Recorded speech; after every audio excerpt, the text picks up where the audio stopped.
from 23.73 and a non-factor at the Jamaican Championships in 2013 to 21.53, and the title as the fastest woman alive in the 200 meters, Elaine Thompson-Herah, dominated, absolutely destroyed a high-class 200 meters field to seal the sprint double at these Tokyo Olympic Games. Good evening, welcome to Tokyo Prime, the evening edition. My name is George Davis. This is truly and purely a Caribbean show, but I'm sure my brothers and sisters out there will indulge me a little bit as I sport the colors of the black, green, and gold in the tie that I'm wearing. It's not a phallic symbol, it's just a symbol celebrating the Jamaicanness in me, even as I acknowledge that without the Caribbean, Jamaica wouldn't be what it is, and without Jamaica, the Caribbean wouldn't be what it is. In the same way, without Grenada or TNT or St. Lucia or anywhere else you may mention, the Caribbean just wouldn't be the same. And we are proud that we are people from this side of the world, proud of our individual identity and of our collective characterization and culture. I'm working out today with Pauline Davis-Thompson and Aileen Bailey. I'll be joined in short order by Anil Roberts and Obadeli Thompson.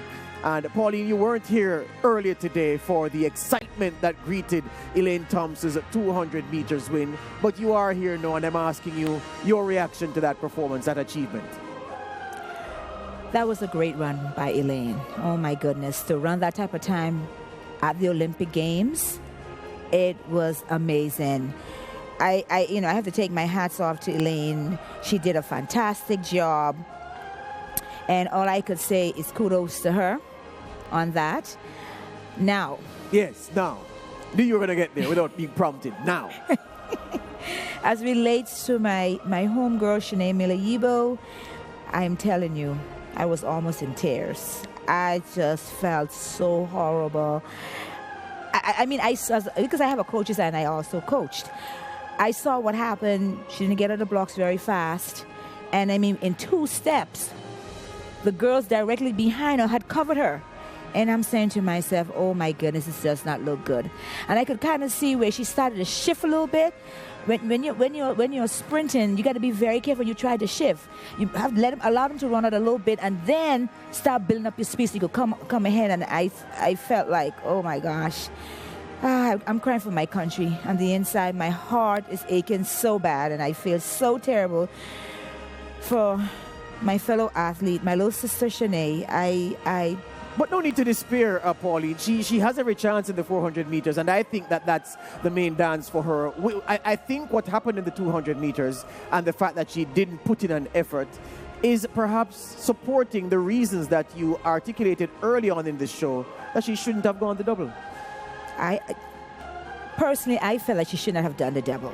Like, if I was in her situation, I would have never attempted it, not at the Olympic Games. That's not the place to try to attempt a 2-4 double. That is you're talking about 2 different type of speed, trying to attempt the 2-4 double. And I mention it, but everyone has to decide what they want to do. It's her legs, it's her body. She's the one who has to go through it. But for me personally, I would not have done it. I would have chosen my favorite event, which for me would have been the 200. The 200 meters. The 400, well, for you, but the 200, but for her, the 400. But let me ask you this, though, Pauline. Do you get the sense that what she did in the 200 meters final, Shaunae Miller-Uibo, was after a discussion or out of a discussion with her team, her coach, her personal coach, of course, the Bahamian team, and a decision that she would have made a contribution in? Or it was that there was a plan for the event, and then she went out there, and then, as you said, after the first 2 or 4 strides, she said, you know what, let me just forget this. What I'm hearing, George, is that she felt a hamstring. Oh. So there's an issue there. I understand that she felt a hamstring. It's not easy, George. It can't be. To do a 2-4 double. Be. And then when she would have ran that 400 meters before that 200-meter final, it's almost like you digging your own grave. And what I would have done, if I had felt my hamstring, I would just simply stop. Yeah. She continued the run. She finished the race. I would not have done that. I would have simply just stopped. Because what you don't want to happen, like if maybe she felt it starting to do like this, where it started to cramp a little bit, it started to, do like this, I would have stopped. And if I felt anything when I first started coming out of the blocks, I would have just left it right there. If she's feeling her hamstring, it's a problem. Yeah. I don't know how bad it is, but as a sprinter, you don't want to feel anything in your hamstring. And that's a question Period. I'm going to, because I'm sure the viewers are saying, okay, is it that anything in the hamstring at all is a bad sign? Or just like muscles that sometimes after strenuous activity, your muscles twitch and you feel something and you just take it easy? Is it that we are to be worried that this may affect her in the 400 meters? Well, I know. I'm a little afraid. That I am hoping, and I'm keeping my fingers crossed, that it don't affect her. But as a former athlete, I know what happens when you feel your hamstring do this. Would she have aggravated the situation by jogging, and this is a jog now, by jogging the rest of the race as opposed to stopping or just walking? Would it have affected her? Would it have aggravated the problem, what she ended up doing? I think so. It would have been better if she just stopped and walk. Because once you start feeling your hamstring doing this, it'll keep doing, it's like a spasm. Yeah. It's going to keep doing like this, like this, like this. I'm not sure if that's exactly what it did, but I know for me personally, I would have just walk it out. Mm-hmm. Elaine, your perspective, because we're getting new information now. Pauline is connected, so we can put a lot of store in what she has said. We're talking about Thompson-Herah, but we'll get back to that topic. Shaunae, Miller-Uibo, we were wondering this morning, off stage, what could have caused the great Bahamian to perform the way she did. And now we're hearing that she felt something in her hamstring when she got up, and she just cantered the rest of the way home. And that's the advice I give to my high school kids. If you feel anything, stop, drop, and roll. You're on fire pretty much. So in that sense, seeing that it could just be, because it's hot, so it could just been like her muscles probably dehydrated, and she just got one of those cramps that you get when you're dehydrated. So her actually running could cause more damage than good. So she should have just like, you know what? I've done my best. I'm trying to protect myself. Stop. And her coaches should have, and I'm 100% sure before she got out there, she felt some type of way. That's where I was going to go in next, because I was going to, excellent point you made, because I was going to ask. I was going to ask if it is that what we are hearing happened to Shaunae, if it's just something that happened after she got up out of the blocks, or it would have been something that you would have felt in the warm-up or even before that. No, because she probably felt something going out, and but then knowing the athlete that she is, she probably didn't say anything. Because if, as her coach, I would have told her to false start, and just because if you pull, I'm not sure if it's the same thing with the Olympics. If you pull out prematurely, you're not able to finish the championship. But I don't know if it's with the Olympics or anything like that. But just have her false start to save her for the 400 and just get her ready. Yeah. Hydrate, because I think she probably is just dehydrated. Pauline, we are doing some guesswork here. We're going from your information, which is solid, and we're trying to imagine what the problem is. I've had hamstring injuries before, and of course I'm not an elite athlete, but I'm just saying from personal experience, what it feels like is a knot in the back of the leg. And you stop because you don't want that knot to become something worse. Like a tear. Is it that she would have felt that knot or a sharp pain? What is it that you imagine that would have caused her to just abruptly just chuck in and quit? Well, the first you would have felt is first you will feel a little grab, and then you just put it'll tighten up like this, and then that will cause you to just like freeze. And I'm not sure exactly which one she felt, but obviously she felt something. And as Elaine is saying, she probably could have been dehydrated. Yeah. And maybe she wasn't keeping up with her fluids. And then it's so hot in Japan. Yeah. Of course, it's hot in the Bahamas, but the Bahamas heat is balmy. Yeah. I mean, you could feel the nice breeze coming off the ocean.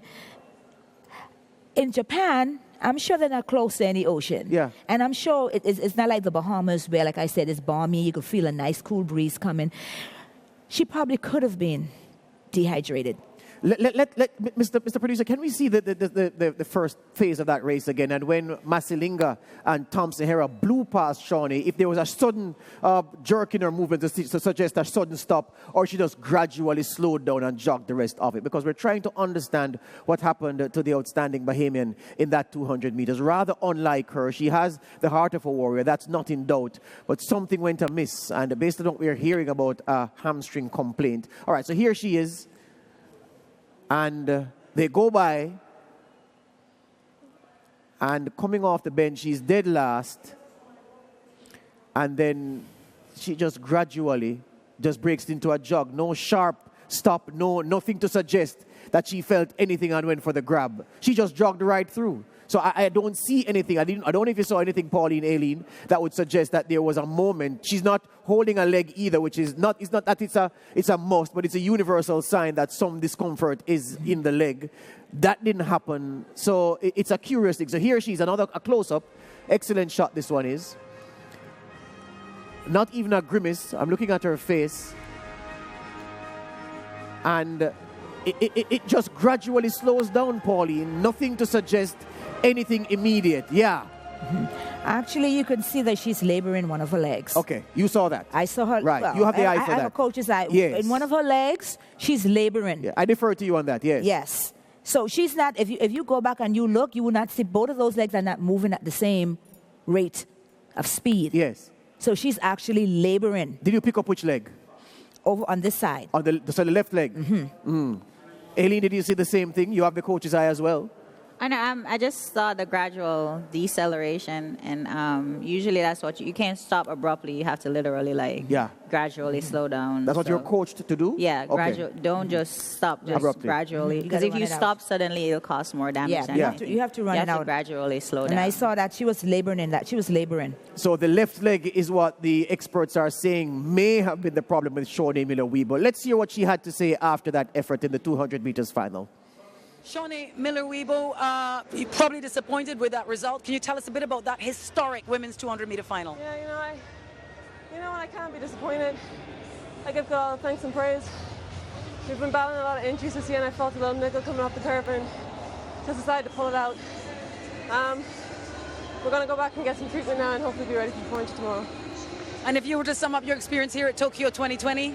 It's been different, but it's been okay. I know that the Bahamas is watching. Can you tell them something? I love you guys so much. Thank you for all the support. Yeah, strange there from Shaunae Miller-Uibo. Anil Roberts has checked in with us from his location, 1,140 miles away in Port of Spain in Trinidad and Tobago. Anil, we're trying to understand what would have inhibited the outstanding Bahamian to the extent that she literally jogged home. Pauline Davis-Thompson is saying, based on what her sources are telling her, there was a hamstring complaint that Mrs. Miller-Uibo reported after the event.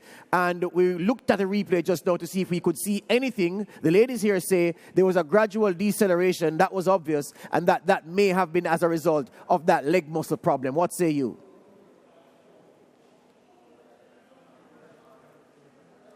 I'm not hearing you, Anil. No, I'm not hearing Anil. I'm not hearing Anil at all. I'm not hearing Anil at all. So can we take the break and come right back and see if we can sort that problem out? Yes, let's do that. This is Tokyo Prime, the evening edition. Much more after these.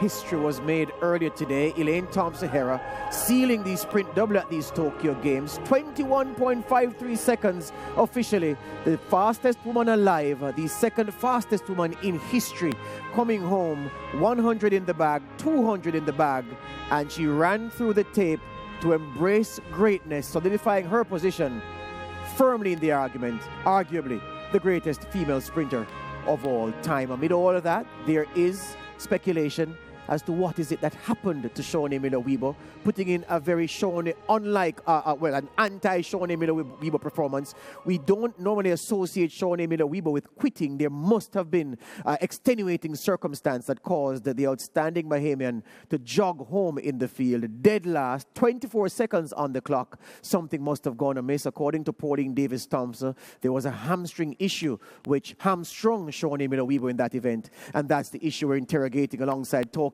about Elaine Thompson-Herah's greatness. I welcome Obadiah Thompson to the discussion. He's in our IMC commentary booth, and Anil Roberts is over there in Trinidad and Tobago. Just before I go to the gentlemen, there's a point that you wanted to make, Pauline, about what you perceive to be an apparent heaviness in Shaunae Miller-Uibo as she came out the blocks in that 200 meters final. Yes, another thing, my coach's eye again, I also noticed that she was running heavy. She came out the block, she's running heavy. What that tells me as a coach is that the 400 meter that she ran earlier is still affecting her. It's still all there in her legs. She didn't have enough time to recuperate between the 400 meter and to go and do the 200 meters. What I also noticed, Shaunae's a tall athlete. She's not running as tall. I mean, she runs like a gazelle. You know, I'm 5'7", so I tend to run like I'm 5'10". When my fellow Bahamians would see me in the street, I'd be like, but you look shorter than what you are on television. I said, yeah, because I run tall. I almost wanted to say I'm 6 feet tall almost. And so you didn't see Shaunae running as tall as she normally would run. So that also tells you that there's some heaviness in those legs, which is preventing her from being able to do what she's capable of doing. Yes, yes. And then, Roberts, I hope you heard the question I put to you. Yeah, well, you were answering, so I'm assuming you heard. I was asking you to weigh in on what we are trying to sift through, looking at the issues that may have affected Mrs. Miller-Uibo in that 200 meters final. First and foremost, when you are in charge of such an athlete, such a diamond, it's like a corporation, and you have to be a CEO and make decisions based on what is best for your profitability and your shareholders. There should have been no double, first and foremost. It was not making sense. She's coming up against some of the fastest women in history.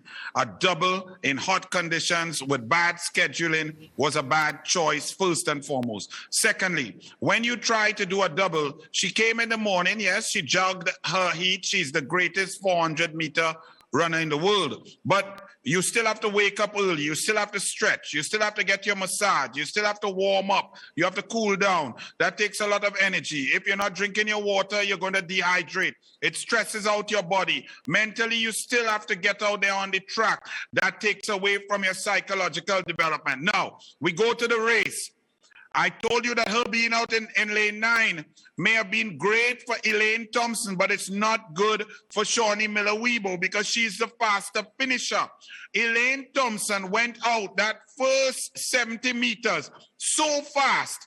Shaunae Miller-Uibo could not believe out of the corner of her eye that she saw that flash pass. She expected to reach a little further into the corner before Elaine Thompson went past, and then she would straighten up and run her down.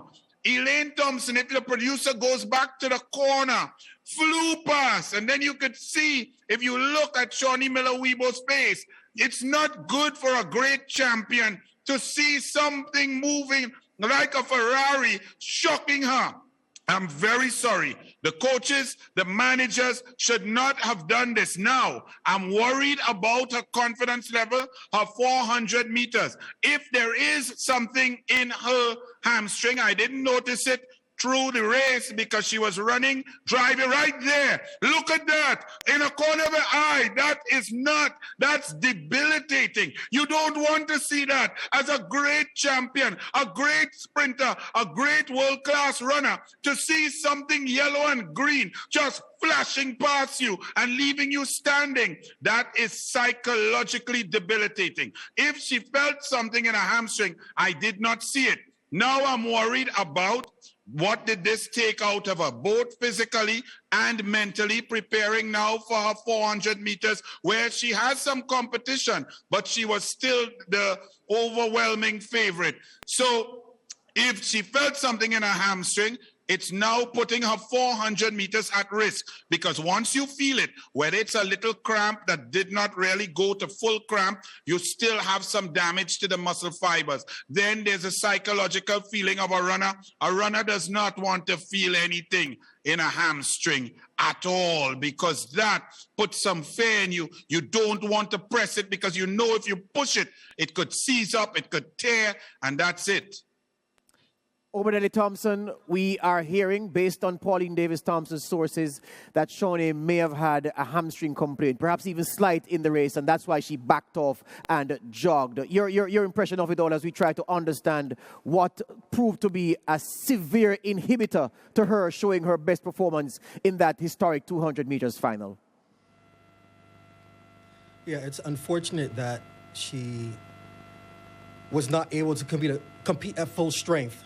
I saw something on the internet where she gave a quote apparently about the discomfort that she was feeling and that she and her team are going to be looking at it.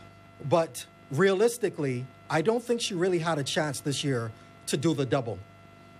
You have to realize this season she has not broken 22 seconds. Her fastest race came in her first race of the season. Everyone else was trending downward while she was not able to achieve a sub-22 second performance at any time during the season. And so, as Anil correctly said, and as Pauline said, an athlete of that caliber should have people around her that are able to advise her, perhaps not go forward even with the 200 meters and just look at the 400 meters. Now she has severely compromised her ability to repeat as the 400-meter champion, and I know that's going to be a huge disappointment. She had the opportunity to create history by winning back-to-back 400 meters, and now that looks shaky. Wow. So that's what we're saying about Shaunae Miller-Uibo based on the information we have. Oba, I haven't had the chance of hearing you yourself, and well, I heard from Pauline already on what Elaine Thompson-Herah did. So I'm transitioning to the gold medalist now, the history-making woman, a double like has never been achieved before by a woman in the history of the Olympics. Talk to me about that performance, that achievement. It was a dominant performance, just like the 100 meters. And the writing was already on the wall by the semifinal when she had equaled her personal best from 5 years ago. And she did it in a fashion where she was easing off the pedal coming through the line. So we knew that we were in store. A special performance was in store, and she delivered it. At no stage of the race was she pressed. Shelly-Ann ran a really good turn, but by the point they reached about 120 meters, Elaine was so far forward and she was not coming back. We saw the Namibian making a run for it at the end, and Gabby Thomas trying to secure the silver and the bronze, but no one was going to stop Elaine. This was her day, this was her championships, and she will go down in history as one of the greatest sprinters, female sprinters ever. Indeed, one of the greatest sprinters ever. And that's where the conversation is now raging among track and field heads and armchair followers of track and field, Oba. This idea of legacy and where Elaine Thompson stands in the group of the greatest female sprinters of all time. The Olympics represents the ultimate in track and field. For a sprinter, it's the ultimate stage. She has done what nobody has done before. She has done what several have attempted and have come up short in doing. Does the fact that she accomplished the double and in such style at these games, does that lift her several places up that table when we're talking about the greatest female sprinters of all time? Absolutely. And the thing about it is she defeated some of the best runners ever in their prime. When you look at the performances that they delivered during the season and during these games, they were running at or around their personal best. And yet she defeated them handily. And so when one considers greatness, you also have to consider how the other competitors were performing. And considering that these women were performing at their best this season, and she was able to easily win. The winning her time, greatness, I think, is sealed. yeah, the winning time over 21.53 seconds. I know you're a student of the sport, man. You'd have looked at the FloJo time and wondered if it is that there would be a time when a woman would seriously threaten that mark. Okay, so it was outside that mark by some distance. But did you even expect that, given the form Elaine Thompson-Herah was in and the amount of work she had done already at these Tokyo Games, that in the final she would uncork something as special as 21.53? Yes, absolutely. And she's in sub 1060 shape. And I think people need to let that sink in. So when she came off the turn, even though she's had all these races in her legs, she hasn't raced that much, especially at the 200 meters. And so when she's able to gobble up the other athletes in the outside lane and then see the straightaway and see the finish line, and all she has to do is worry about her mechanics, and she knows the victory is right there, the performance spoke for itself. And I think when we consider that Gabby Thomas ran 21.61 this year, and to me, Gabby Thomas, while winning the bronze, is a tremendous athlete. Elaine is levels above her. I think it's reasonable to expect that Elaine would have run in the low 21.5s, and that she did. And Roberts, when you look at the progression of this woman's progress in the 200 meters and the 100 meters for that matter since 2013, and I'm using 2013 as a baseline because she competed at Jamaica's national championships then. In 2013, her personal best over the distance, my friend, was 23.73 seconds. There have been many peaks since then, but it culminates in a 21.53 here under the biggest load of expectation she has ever faced in her life against, as you've said, the greatest field assembled in the women's 200 meters by fair means in the history of track and field, and having already blitzed them 10.61 in the 100 meters. That then, my friend, shows you an athlete who deserves the world of credit for carrying that progression up, marking asterisk on the chart as she goes up, and a coach and a supporting cast, my friend, that has kept her in the shape to continually scale new heights. All in all, it is a tremendous accomplishment. 23.73 in 2013, 21.53 in 2021. Well, you talked earlier to Oba about climbing the notches. She's the greatest female sprinter of all time. What she has done, back-to-back doubles, is unprecedented. And this year especially, the women's sprinters were deeper than ever. You have Talu, you have the Mommy Rocket, Sharika Jackson was in there, you had Miller-Uibo, you have Gabby Thomas. I mean, incredible. And she obliterated them. It was not close. As Oba said, if Miller-Uibo had run how she could and had an opportunity to be there, to run, to put a little pressure on her, you may have seen something even lower than 21.5. What this means, though, is that 21.34 from FloJo will never be broken in our lifetime, because Elaine Thompson-Herah, I'm very sorry to say, but the coach got it so perfect. As coaches, we could only dream about getting an athlete so perfect, so right at the time. It's impossible to repeat. So she may never see this sort of awesome form again. And for her to be 0.2 away from that FloJo record and be so brilliant on the fastest track that I've ever seen, it means that record, for whatever reason, will remain untouchable. But Elaine Thompson-Herah is the greatest female sprinter of all time.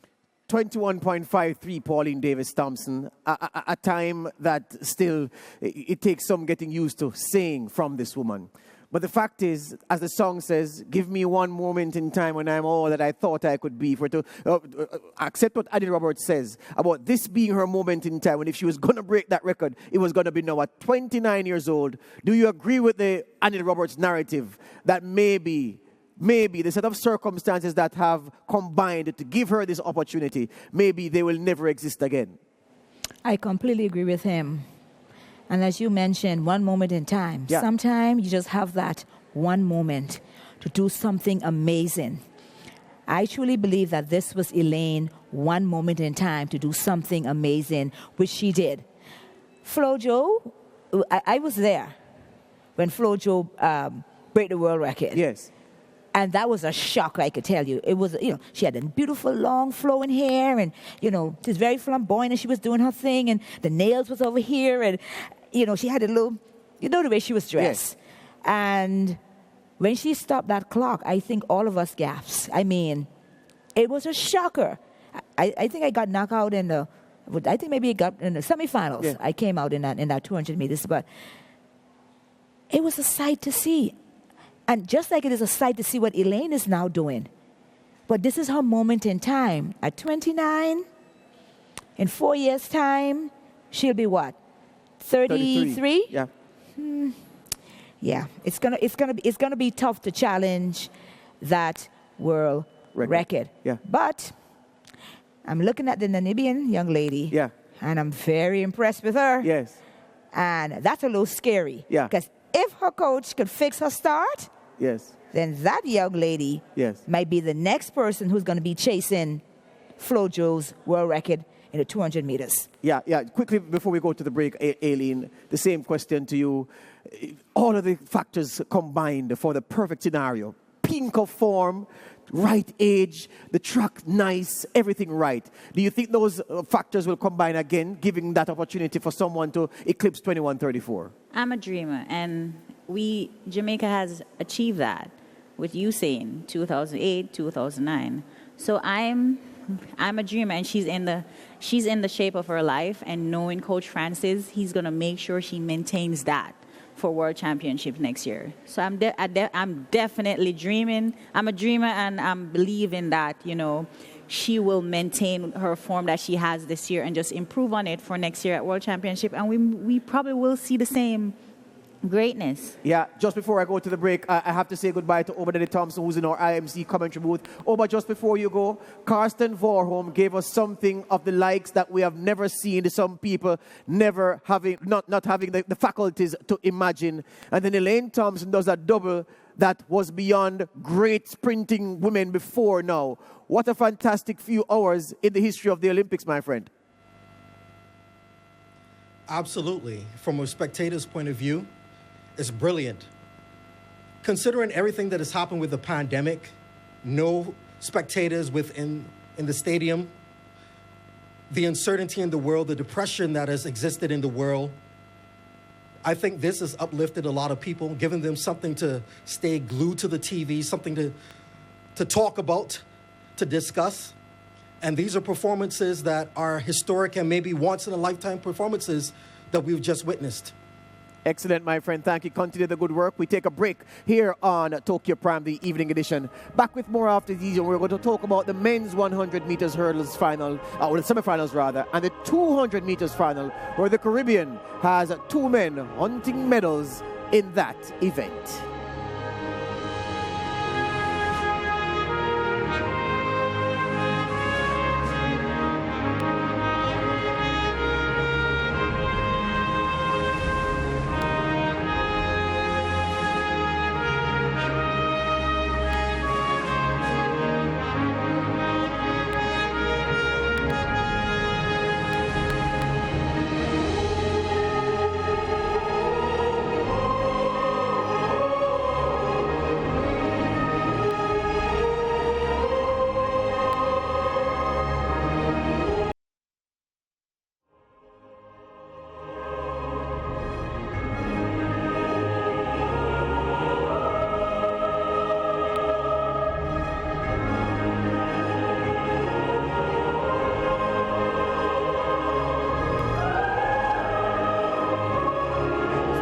In sport belongs to Michael Jordan, but Elaine Thompson-Herah has made that one famous as well. Grant Holloway, powerful and tall in the 100 meters hurdles. The Jamaicans will have to run hard to beat him. And yeah, three of them are through to the next round of the 100 meters hurdles. And the task ahead of them is immense. But what about the men's 200 meters final? The CARICOM boys in the inside and the outside lane. Jareem Richards in lane 2. Noah Lyles, the American, Aaron Brown, the Canadian, Arian Knighton, the teenage phenom from the United States, Andre DeGrasse, the Canadian warrior with the Caribbean roots, Kenneth Bednarik, an American flyer, Joseph Fanbule, the Liberian who has never been to Liberia but competes for Liberia in this event, and of course Rashid Dwyer, the Jamaican, on the outside in lane number 9. Ignore that graphic, it says Fanbule USA, but it's Fanbule Liberia, the Liberian flag, similar to the United States, because when the country gained independence, the then Prime President Charles Taylor, huge, a man who had a long history with the United States, and he chose those colors for the Liberian flag, so it's an easy mistake to make. Welcome back to Tokyo Prime, the evening edition, and we are rolling on with our analysis of the men's 200 meters final. You've seen the lane assignments, Aileen Bailey.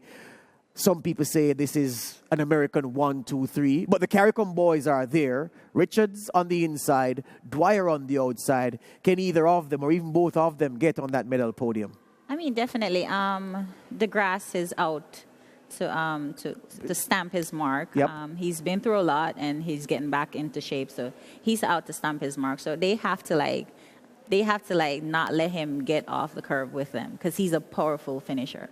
So we definitely will be up there. Dwyer has to run the race of his life. And then, Lyles is in a perfect position because he can see everybody. Yeah. So all he has to do is to pick them off one by one. But then the Joseph. Yes. Fanbule. Fanbule. He's a powerful finisher. So we can't count him out. So it's just, with this 200, it's up in the air, man. Absolutely. It's that anybody can win type of thing. Yeah. There's the Liberian with the headband looking over at the grass.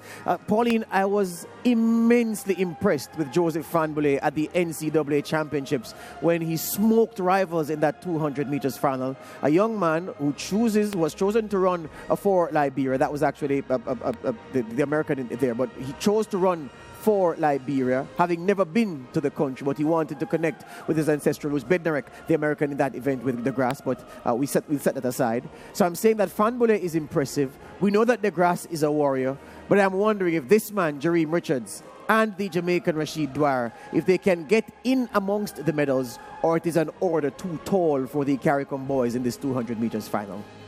First of all, George, I never see an order too tall for us Caribbean folks. We come wide to compete, and we're very competitive. So I'm not going to count out any of our Caribbean brothers who are going to be competing in that 200 meter later on. I definitely expect that. You spoke about the Liberian. Yeah. I also watch NCAA. Yes. And he's a freight train. Yep. Oh my goodness! Once he gets rolling, yes. Once he gets up to top speed, it's just like I was just like following him around. He is an amazing athlete. He has a lot of great skills once he gets going. Richardson, well, I have to pull for Richardson too. Yeah. Because he's my Alabama teammate. Oh, he went to university. Yes, he did. Roll Tide, baby, as I always say, right? And so I have to pull for him. And I have to pull for all the Caribbean brothers in that race, because at the end of the day, we are one Caribbean. As I've said before, George, when we're moving around each other outside of the sports and everything, we have that little rivalry thing going. But as Elaine could agree to, when we get to something like the Olympics, we are one Caribbean. Yeah.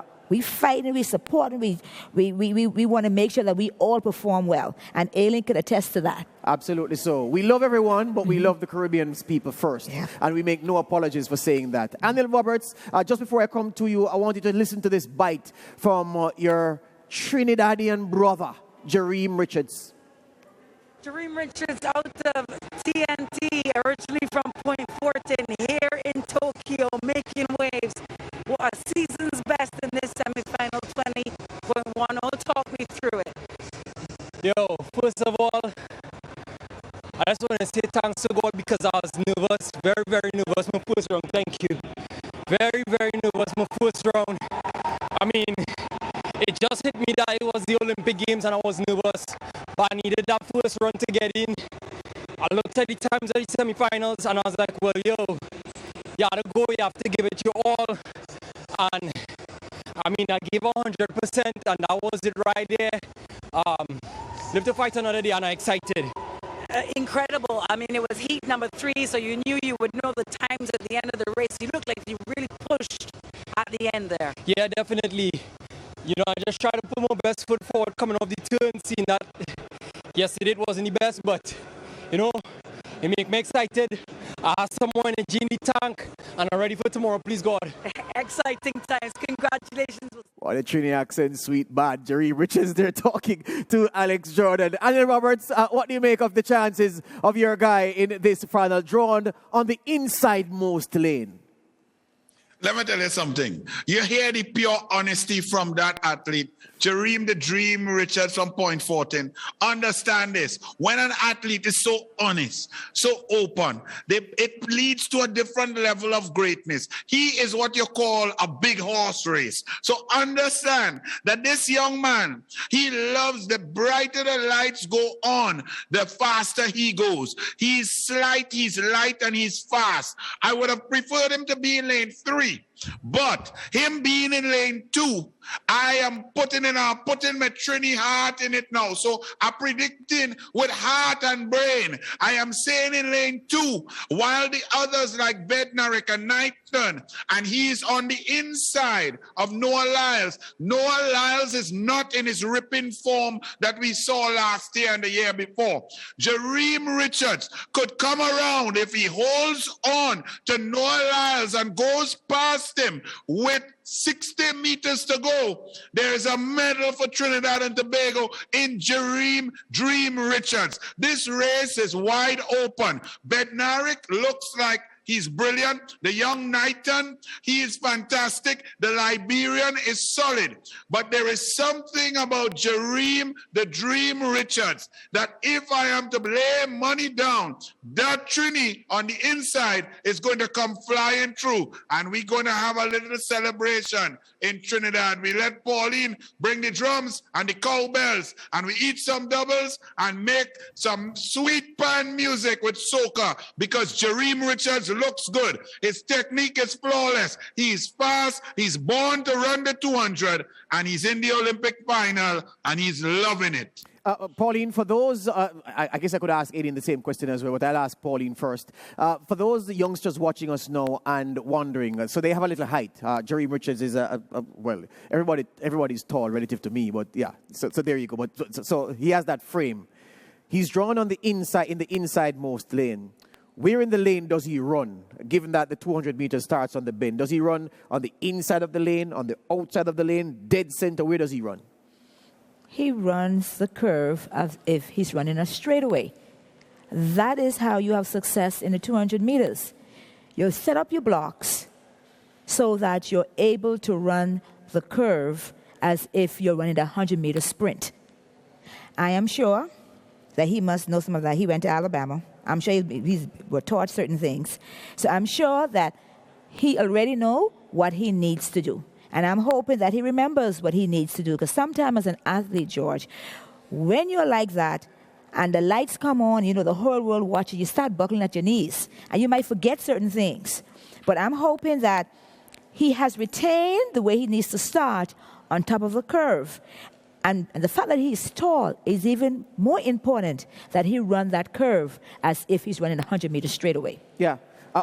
So Aileen, all right, so Pauline has given us what the mission should be. From a technical perspective now, I remember running a relay at the old National Hurlers and Field Events Championship. You know that, Aileen, that was traditionally one of the last major meets before boys and girls champs.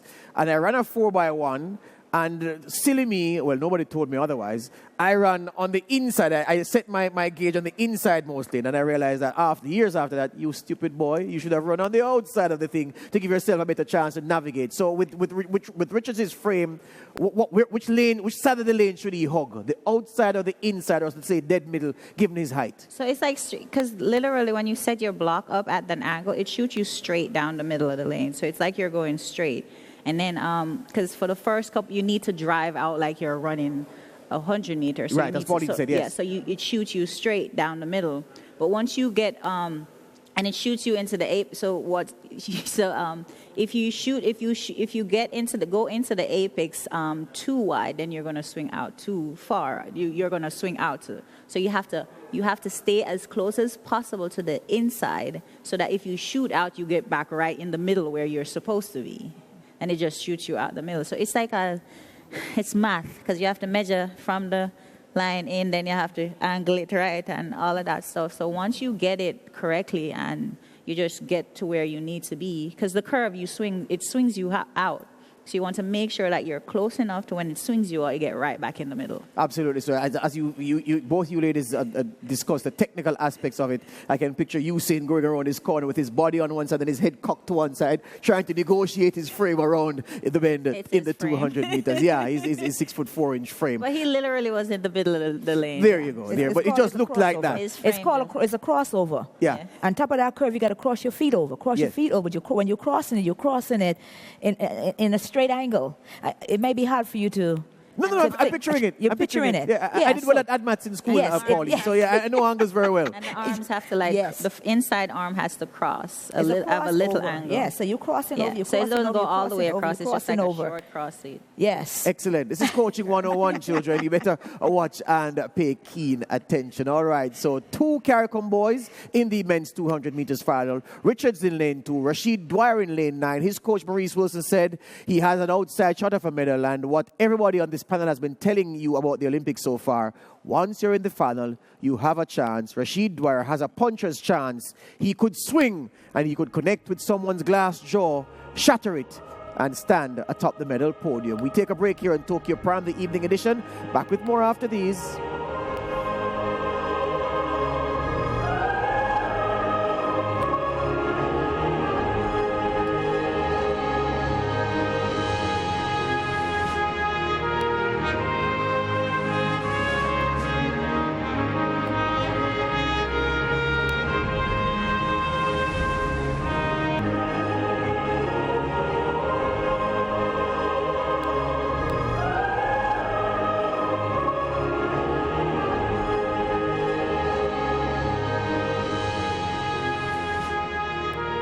Semi-final one of the women's 400 meters has 3 Caribbean women.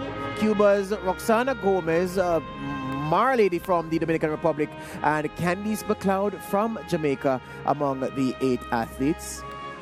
Then we'll transition to semi-final 2. So 8 Caribbean women in total in the semi-finals of the women's 400 meters. So 3 in semi-final 1. Semi-final 2 has Guyana's Alia Abrams, Jamaica's Renisha McGregor, the Bahamian Shaunae Miller-Uibo is also there, so that's another 3.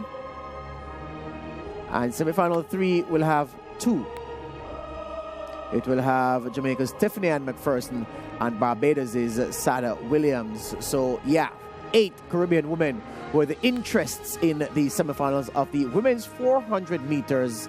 We've already spoken, Pauline, that we are uncertain about the shape that Shaunae Miller-Uibo is in to defend her title.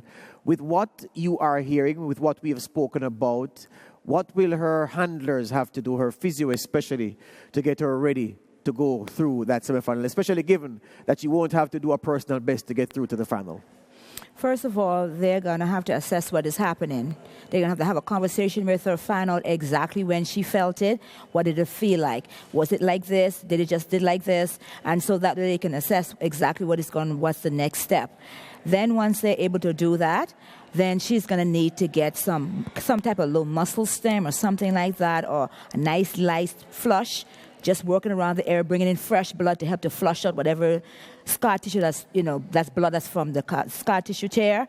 And then once they do that, then she's gonna need to ice, and then she's gonna need to have to put her feet up, get some protein into her system, and hopefully she'll feel better by the next day. Yeah, Aileen, an athlete in that position with a hamstring issue, who goes through the off-track process that Pauline just spoke about, does that athlete then adjust their warm-up routine? In other words, if you warm up for half an hour, an hour, do you cut that down? Do you reduce the intensity of your workout just so you don't put too much pressure on the muscle? Tell us about that.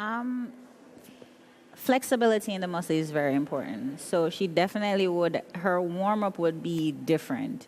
it would be more like an active warm-up. Instead of like the sit-down static stretch, it would have to be like active warm-ups where all her stretches are in the form of movements. And then her physiotherapist or whoever is there, they would have to do like manual stretching with her, just to make sure that the muscle is loose, and make sure and then if they have like a therapist there, sports therapist there, they're gonna have to like work on that mental aspect too, because any slight intention of an injury, it mentally messes with you. So we have to get her mentally ready for that as well. And literally protein, because her protein and amino acid, like she needs branched chain amino acid, she needs that to help rebuild her muscles, and her muscle literally need food right now. So they have to feed the muscle to help it to recover. And pretty much she just needs to elevate them leg, stay off it as much as possible.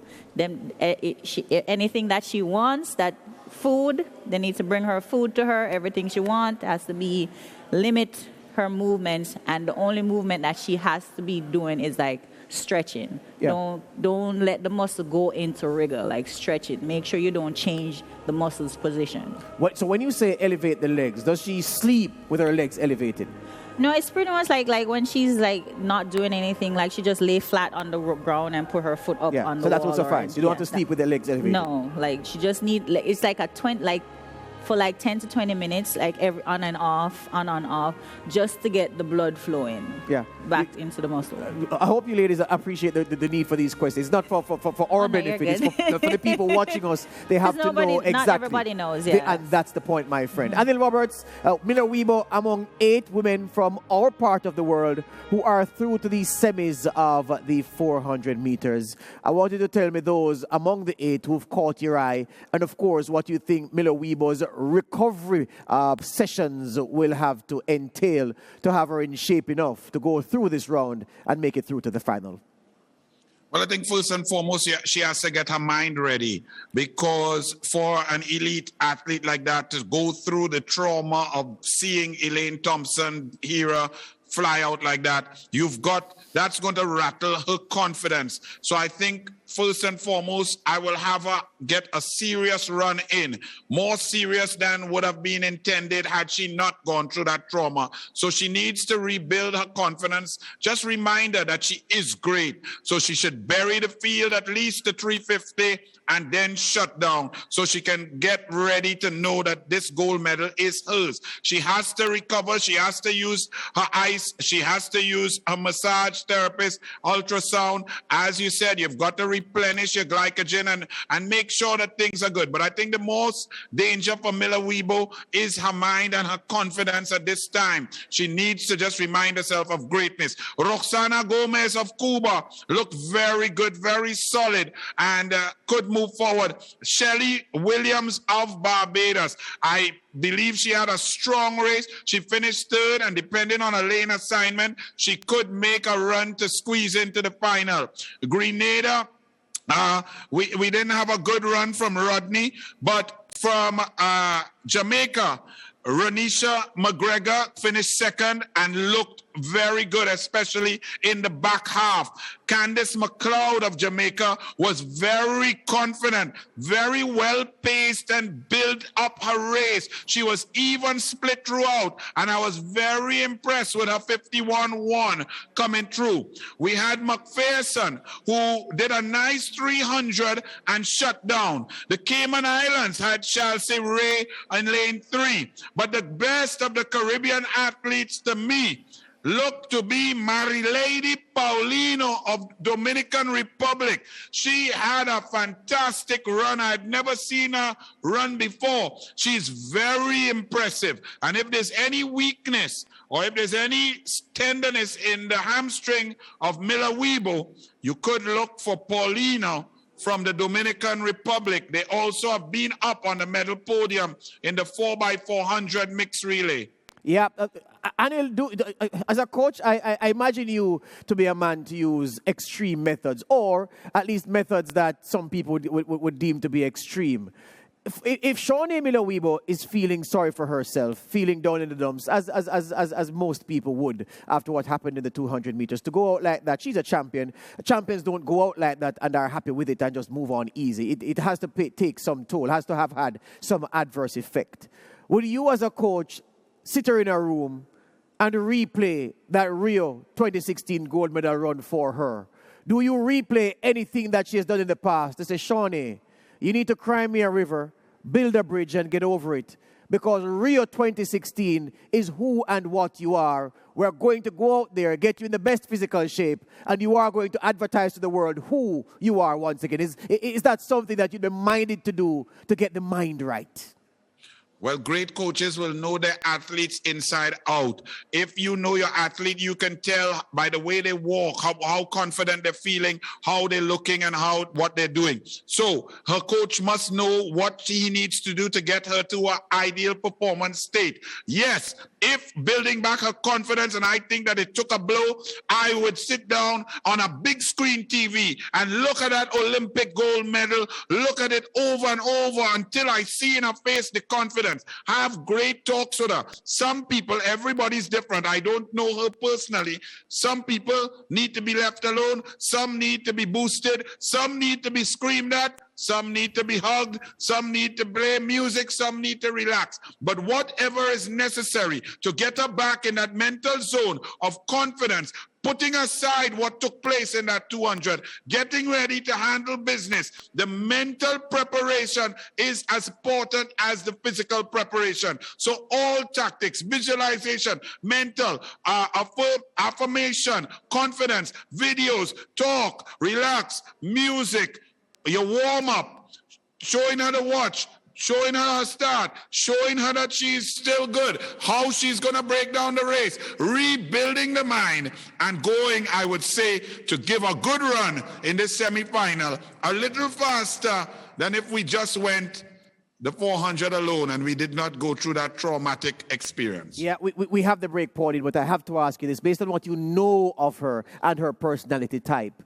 is she someone who, after all that has happened, would be best left alone to find her way back to equilibrium? Or will her coach, given her personality, take a hard approach to say, look, snap out of it, shake her up? Is she someone who responds to that, or you just leave her alone to find her way back? Based on what I know of her, I remember in 2013, when they had the Grifter Games here in Jamaica, Shaunae jumped the gun.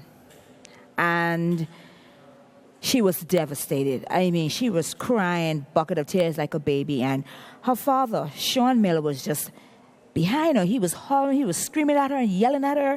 And I said to him, back off, go that way. Leave her alone, let me handle this for you. Let me deal with her. And I took her away, and we sat down, and we had a nice long chat.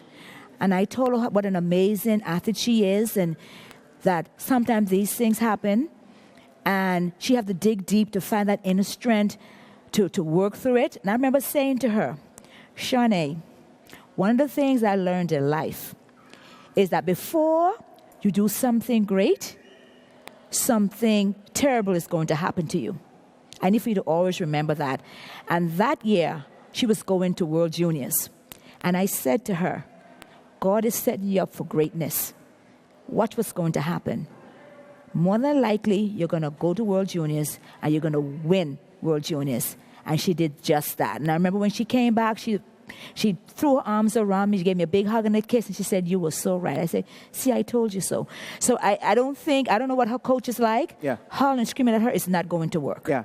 The best way to deal with her is to take her to the side, sit her down and have a conversation with her and let her know that this too shall pass, and let her know the amazing type of athlete that she is, and that she will overcome this, and that God is setting her up for something greater. Absolutely so. Pauline Davis-Thompson recounting what happened in 2011 when she let her down easy, allowed her to find equilibrium, and greatness happened after that. We take a break here on Tokyo Prime, the evening edition. Much more after these.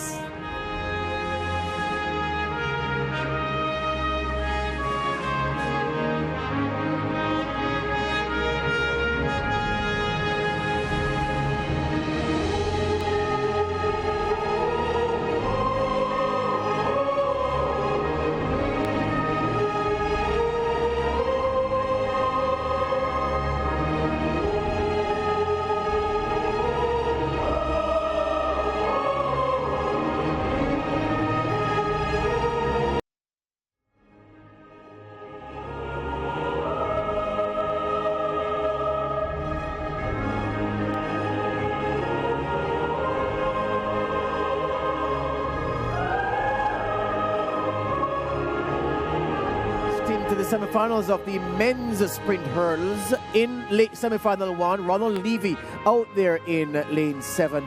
And that's the 7 of 9. That's the first semifinal coming up a few hours from now.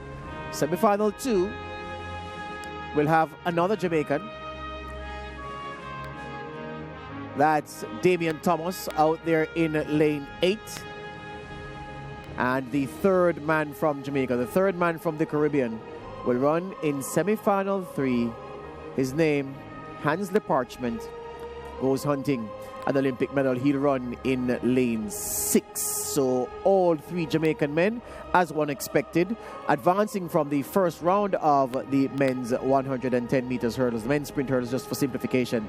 Parchment and Holloway, the powerful American, drawn in the same semi-final. Should be a big battle between both, although the Chinese man Wen Junxi in lane 8 will have something to say about the automatic qualifying places. 3 semi-finals, top 2 go through, and the next 2 fastest losers will join them for the extravaganza, the big final, a couple days from now. Elaine Bailey, the 3 Jamaicans, Parchment, Thomas, and Levy, all through, all looking decent in the first round. Are your hopes for their medal prospects? Have those hopes been inflated by their first round performance, or pretty much the same?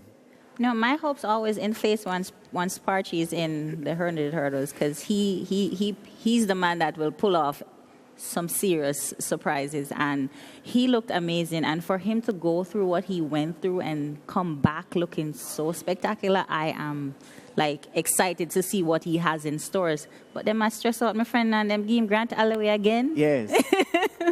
But I'm happy that he looks so good, and Levy looks amazing. And then the other young man, he looks amazing. And we have we have hurdlers that are hungry right now, and I definitely feel that we can get all 3 in the finals. Wow. Anil Roberts, I have about a minute left, if so much. The 3 Jamaicans through to the semis of the men's 100. Do you see them all grabbing a lane in the final? Well, yes, it's a very open 110-meter hurdles. Parchment looked the best out of the 3 for me. I like how he finished. Levy looked very controlled. So it's who can come out, and it's a very technical event. The field is quite wide open. The Americans look like they're going to get 2 or 3 in also. It could be a battle between Jamaica and the USA. Devon Allen from Oregon, he looks solid, but he has a problem with the semi-final and finals producing it. But this Jamaican Levy looked fantastic, 13.1. He looks good. Jamaica is producing some hurdles, and their hurdling team would have been buoyed by the performance of Tapper, the little mighty mouse out in lane 9 in the final, snatching bronze. So the Caribbean, we're looking for all 3 to get in to battle the USA mano mano. Yeah. CARICOM is performing strong. All right, that's all the time we have. I have to run now. Tokyo Prime, the evening edition, is done for today. We have some big events coming up. Just enjoy the Olympic programming until the first major final of the evening.